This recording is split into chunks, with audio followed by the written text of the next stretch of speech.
hearing this gospel lesson today should help us to take a little time travel. Not far, just a few weeks ago. Because this portion of John's gospel reminds us of a scene that was painted by John on Maundy Thursday evening, when we gathered here to celebrate the Holy Eucharist, and we heard John's narrative, John's reminiscence of how he saw Jesus at the Last Supper. John's retelling of all of this is very different than other Gospels, Matthew, Mark, and Luke. For in those Gospels, we get the intimation all about the supper itself. In fact, the words that we hear every time we come to the Holy Table, on the night before he was betrayed, Jesus took bread, said the blessing, broke the bread, and so on. We don't hear those words in John's Gospel, but rather, John seeks not to focus primarily on the action of Jesus during that supper, but on what Jesus did before the supper began.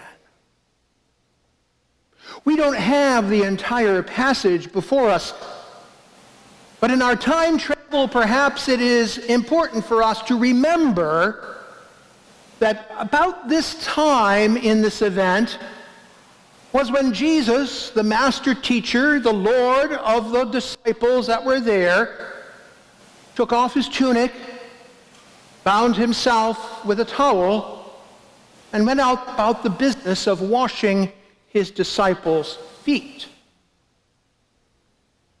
When that passage comes forward, we might talk a little bit about how that was a necessary element of hospitality in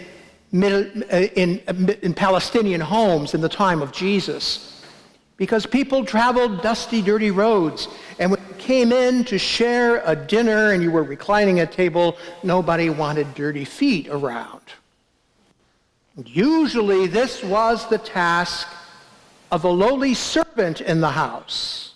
Somebody whose name the guests probably wouldn't know. Someone who would do their job and then disappear. But it was Jesus, the master teacher, the teacher of the disciples, who chose to take on this responsibility for himself.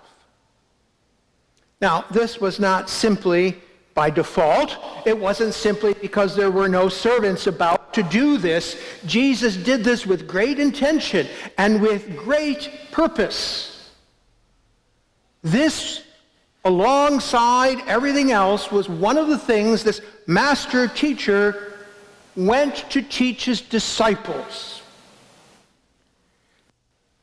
He says eventually, as we hear actually in the other Gospels as well, in one form or another, usually attached to a parable, if you would be the greatest in the kingdom of God, you must serve. You must be the least. In John's retelling of the Last Supper, Jesus doesn't just say these nice words, he does it. And maybe that's where the teaching is for us. Well, Father, you say that's not even in the text for today. Well, we need to know that in order to understand what Jesus is saying. Because in today's text, we hear about how Jesus is going away and God is glorifying him. And then he concludes with that lovely sentence, "This is a new commandment that I give to you, that you love one another. As I have loved you, so must you love one another. Live in my love." You see, the two things actually are intimately connected. What Jesus is saying is that the way of the world, the way to the path of glory in the world, is not the way of the path of glory in the kingdom. The world would have us spend lots of our energy, lots of our resources, most of our time climbing up that ladder of success. And once we get to the pinnacle of whatever goal we had, we spend an awful lot of time and energy and resource staying there. Jesus is saying that's not the way of the kingdom. The way of the kingdom is not to climb that ladder of success, not to seek earthly and worldly glory, but instead to become like the lowliest of servants. Jesus, in this moment, turned the values of the world on their head.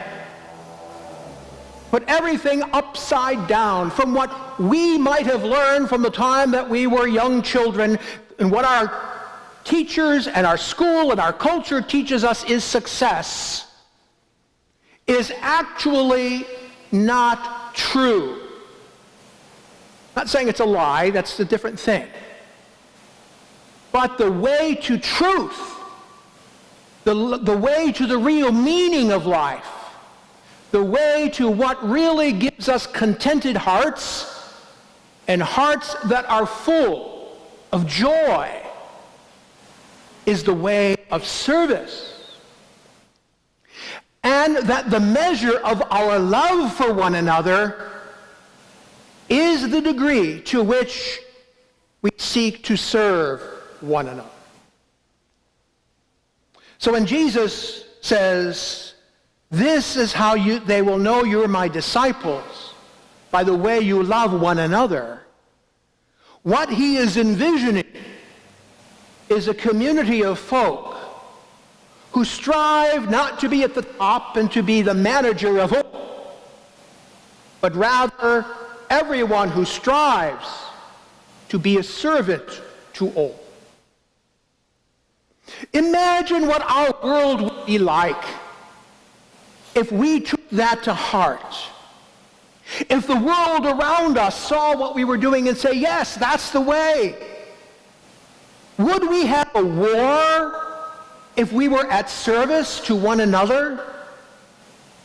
Would we have abject poverty in our midst if our heart's only desire was to serve one another? Would we have the clawing and the fighting? Would we have the shooting and the violence? If every heart converted to Christ and saw its utmost purpose as service to one another, and in that way walked the way of love. Love, when Jesus teaches, is not sentimental. It is not about good feelings. It is about our earnest desires to see the very best, not for ourselves, but for someone else.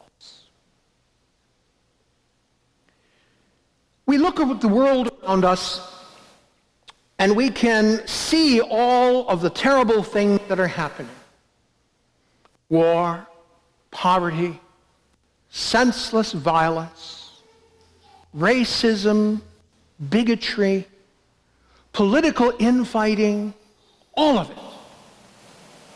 Do you think for a moment that if all of us, each and every one of us, made that our life's motto, that I live to serve,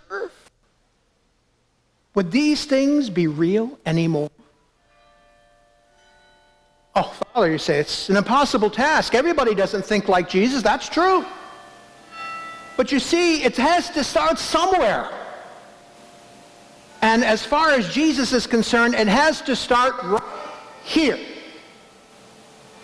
For that's what he was telling his disciples at that supper, in that upper room, just a few of them sitting around the table. He was saying, if you truly want to be in the kingdom of God, if you truly want to be seen as a child of God, then your life needs to be filled with love for one another. And the way you show that is to serve each other, to wash one another's feet, to be ready and able, at the ready, to do what is necessary for the good of another.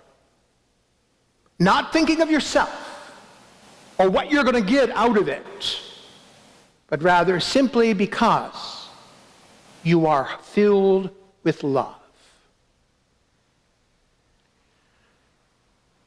There was a song, maybe some of us, I'm dating myself, I know. You know, it was sort of when guitars were very current in worship and that sort of thing. And they'll know we are Christians by our love, by our love. And they'll know we are Christians by our love. That was basically a quote of Jesus here. But how sincere was it? How sincere are we when we say, I love Jesus. I love my neighbor. And yet we leave the precincts of this beautiful building, we go out into the world, and we get caught up in the dynamism and the works of the world. Jesus calls us apart from that. Jesus calls us to live a different way. Jesus calls us to turn the order of the world on its head. And where does it begin? Well, in the words of another song from that same era, it begins with me. Let there be peace on earth, we sing. Let it begin with me. We can't simply pray for God to come down and do God's magic. No, this is the hard work of converting hearts. And that conversion must start here and now in our own breast, where our hearts learn the way of love as Jesus taught, in the manner, the desire to serve. Not so that others would raise us up, but simply because we love. Jesus' teaching today is that he is going to a place where we cannot follow yet. And so he leaves us behind, leaves those disciples behind. He didn't abandon them, but rather he said, I will send to you an advocate. I will send to you the Spirit. And in the Spirit, you become as I am. You will become my eyes, my ears, my mouth, my hands, my feet in this world. And to the four corners of the earth, the gospel of love will be known, and it will be known the way you live one among another. And the message that you take from this place into that world will make all the difference. It begins here, begins now, it begins with me. So as we approach this holy table, and we hear those words on the night before he was betrayed, remember that that was only part of the story. And that we only got to that part of the story because Jesus was willing to set the example by taking the form of a slave, doing the work of a servant, loving with all his heart, so much so that he would go to the cross, so much so that the power of that same Spirit was able then to transform him and to raise him from the dead in a way that he would never die again, and give us that promise that that same Spirit is ours already, simply for the asking, simply for the receiving. My friends, he gives you a new commandment. Not the way of the world, but the way of the kingdom. Love one another Love one another as I have loved